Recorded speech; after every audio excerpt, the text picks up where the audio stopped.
Hi, my name's Patricia Allingham Carlson, and this is my video of how I painted my watercolor Watkins Glen II. The start for this painting was one of my cover-overs, where I put acrylic paint and watercolor over a failed painting, press it with plastic wrap, and then see what happens. Maybe I can make it into something better. After all, what do I have to lose? I hope you'll try it sometime because it's fun. Watkins Glen is a very special place to me. I visited it there several times, and with the towering gorges and the waterfalls, it's just magnificent. Do you have a special place yourself? Have you ever painted it? I'd like to hear about it. In any case, let's paint. I began with a blur. The colors were so pretty though, I wondered what special thing I could make it into. I turned the paper 4 different ways until I saw the suggestion of that splendid glen at Watkins and decided to make it into the gorge.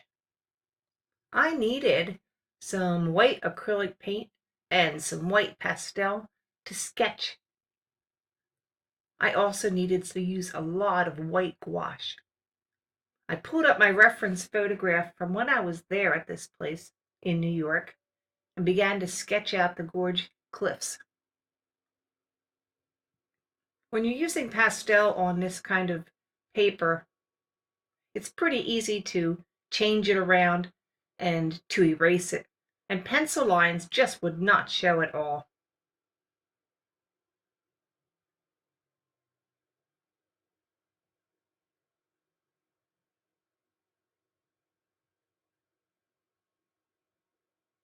The rocky formations were layered and worn slowly down by the river running through them, so you could see all the layers of rock. And I have to get the perspective right too. Once I think I have it down, I come in with some white gouache to mark the edges that will be lit up by light and that will show. I'm also sketching in the bridge that spans the chasm between the cliffs so people can cross and walk along this wonderful place. Now up between the two cliffs, there is some sky showing, and I only have darkness in that area. So I'm going to be using white gouache and then acrylic ink to make that area look white or look like it's lit up by the sun.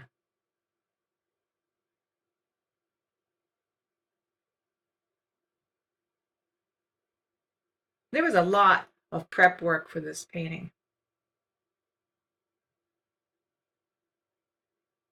And once I had many of my light colored areas marked out, I came in with regular watercolor and began to paint on top.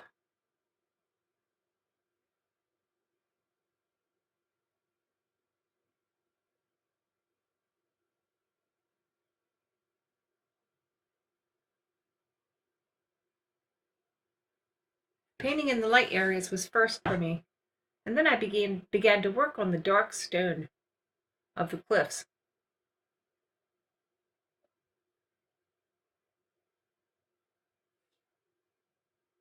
One side of the random cover-up that I had started with was very colorful. Not exactly realism, but I didn't care. I liked the colors and I decided to keep them just as they were. Just add the formations with darks and shadows and leave those bright colors just because they look so pretty. Have to tell you though, Watkins Glen does not really have those colored rocks on the walls, in case you didn't know.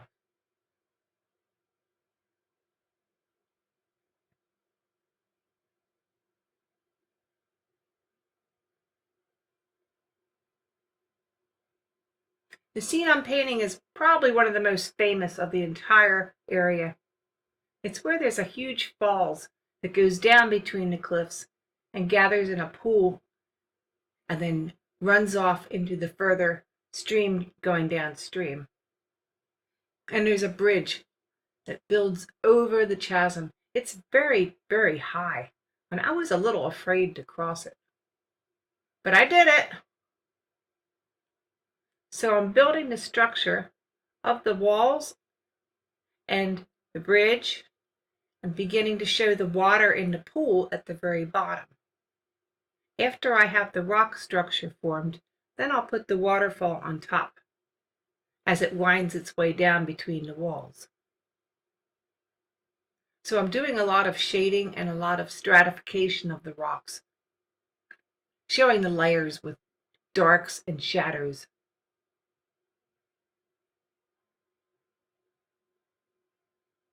Here I'm adding some highlights to the edges of the rocks.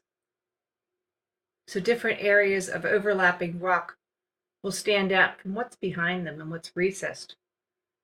The recessed areas I paint in with darks, and the protruding areas I'm painting the edges very light, using white gouache and then smearing it with my finger a little bit. I don't want it to look linear, I want it to look shaded.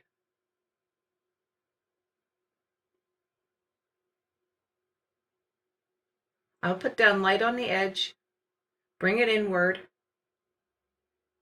and then shade it as it goes in. At the very bottom where the rock meets the water,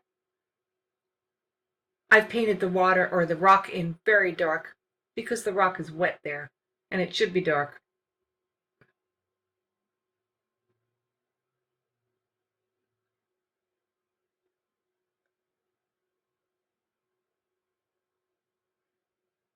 Here I'm working on the rocks that are right next to the waterfall and defining everything out very, very carefully. And then I begin to paint in the waterfall. In this case, I'm using the white ink instead of the gouache because the white ink will appear far whiter. The falls goes down a layer of rocks, runs into a little pool, goes down several more little trickles, and then runs into another pool and just makes its way on downward from one height level to another. It's so pretty there.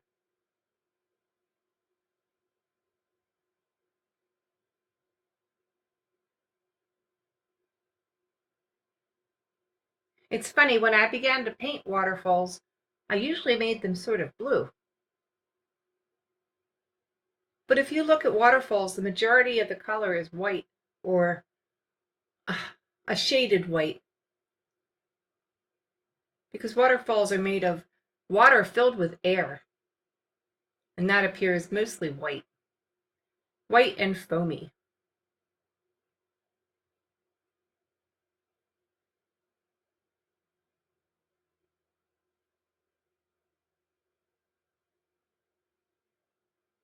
Waterfalls going down over a cliff almost are formed like a staircase, down and down, but as they go down, they go over the edge of a rock formation. And that's sort of how I learned how to paint waterfalls, is imagining them as a staircase. Irregularly shaped, but still, that's the idea. At the edge of each step, to picture that, would be the whitest area where the water is curving over the rock.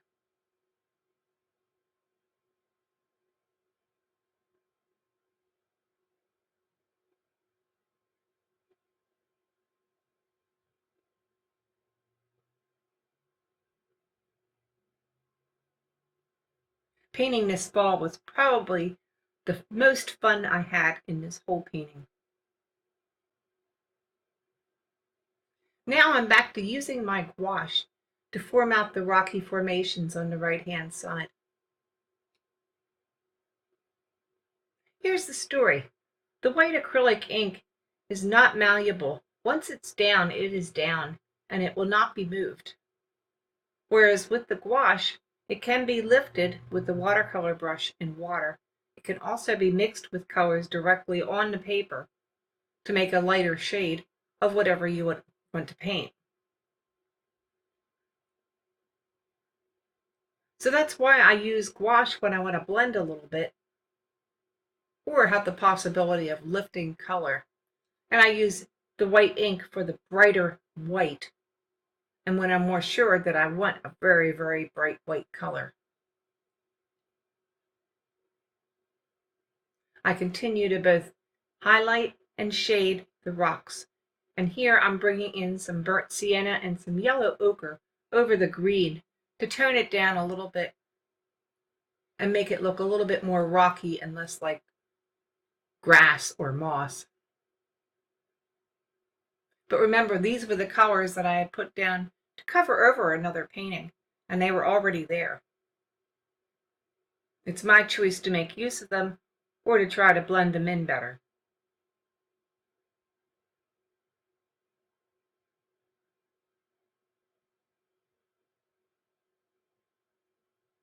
Painting rocks is a lot of work because they do have definite formations. But if you approach them with the idea that they have a darker area, they have a highlighted area, and they might have some middle tones. They have definite shapes and many have layers.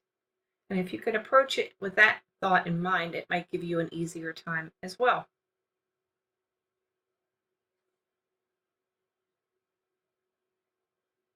The painting is progressing.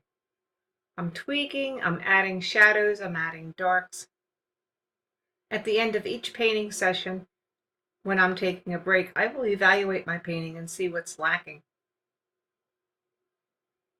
what needs to be added.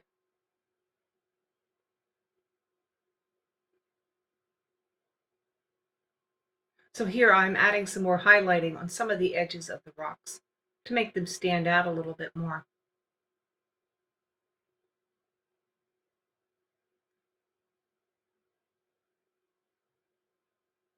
I'm putting the color of white highlighting on and then quickly blending it. I'm adding some more glow to the waterfall so it's even whiter. And there's my clock putting in its word.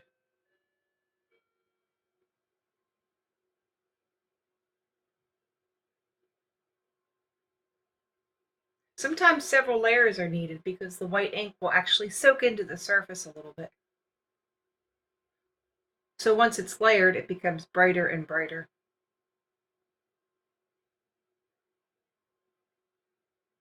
The water in the pool below swirls, froths, and reflects. It's got a lot going on because there's a huge volume of waterfall pouring into it.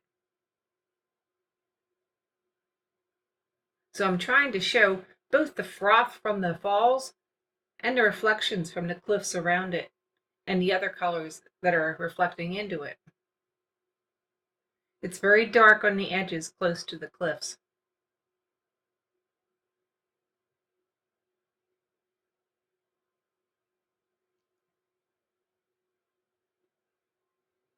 The best way to paint any water that you're trying to paint is to actually look at your reference, whether it's the real thing or a photograph. If you really look at it and what it's doing, you'll get the most accurate reflection that you can.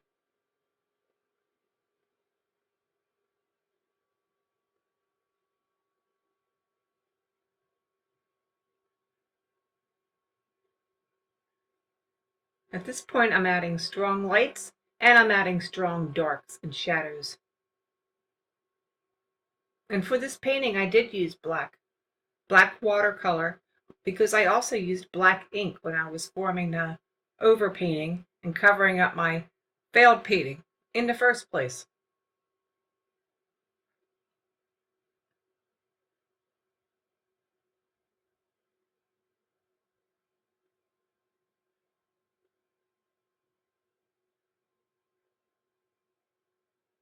Here's the darks next to the cliffs coming in.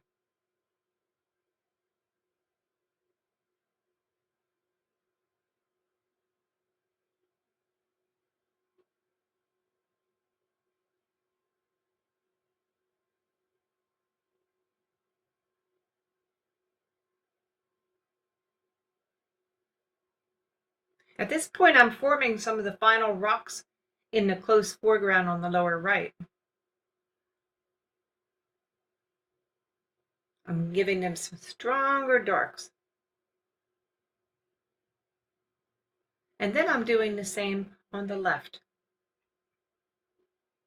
In the bright light areas of rocky cliff, I'm adding more shadows.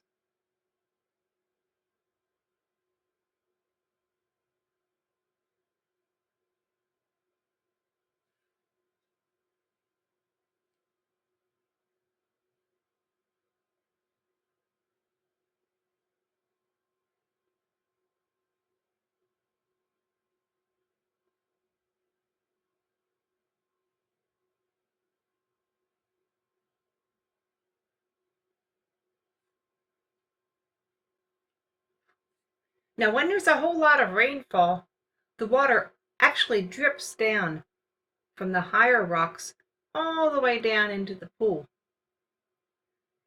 People who walk the paths along this way actually walk behind waterfalls. And if that's not cool, I can't tell you what is. So here I am painting in these waterfalls, the trickles that go down the wall. And that was a fun thing to paint.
By painting some strong darks around these trickling waters, the waters stand out more. Also gives me a little bit stronger structure to the cliff wall. I'm signing it and it is done. I hope you enjoyed watching my video, Watkins Glen II, and how I painted it. Painting a place I love is always quite significant to me because my memories of being there float along as I paint. Do you have a painting that you've done where you can sit and remember as you paint how wonderful it was to be at that place? I hope you enjoyed it. I hope you'll give it a thumbs up and subscribe. If you ring the bell below, then you'll never miss a single video coming up. There's also some links below to my art page on Facebook and my blog. There's a link to some products I like to use when I paint. And there's also a link to my own products page where I sell my images on different things for purchase. Your comments are welcome. Your feedback's welcome. And thanks for watching. I'll see you next video.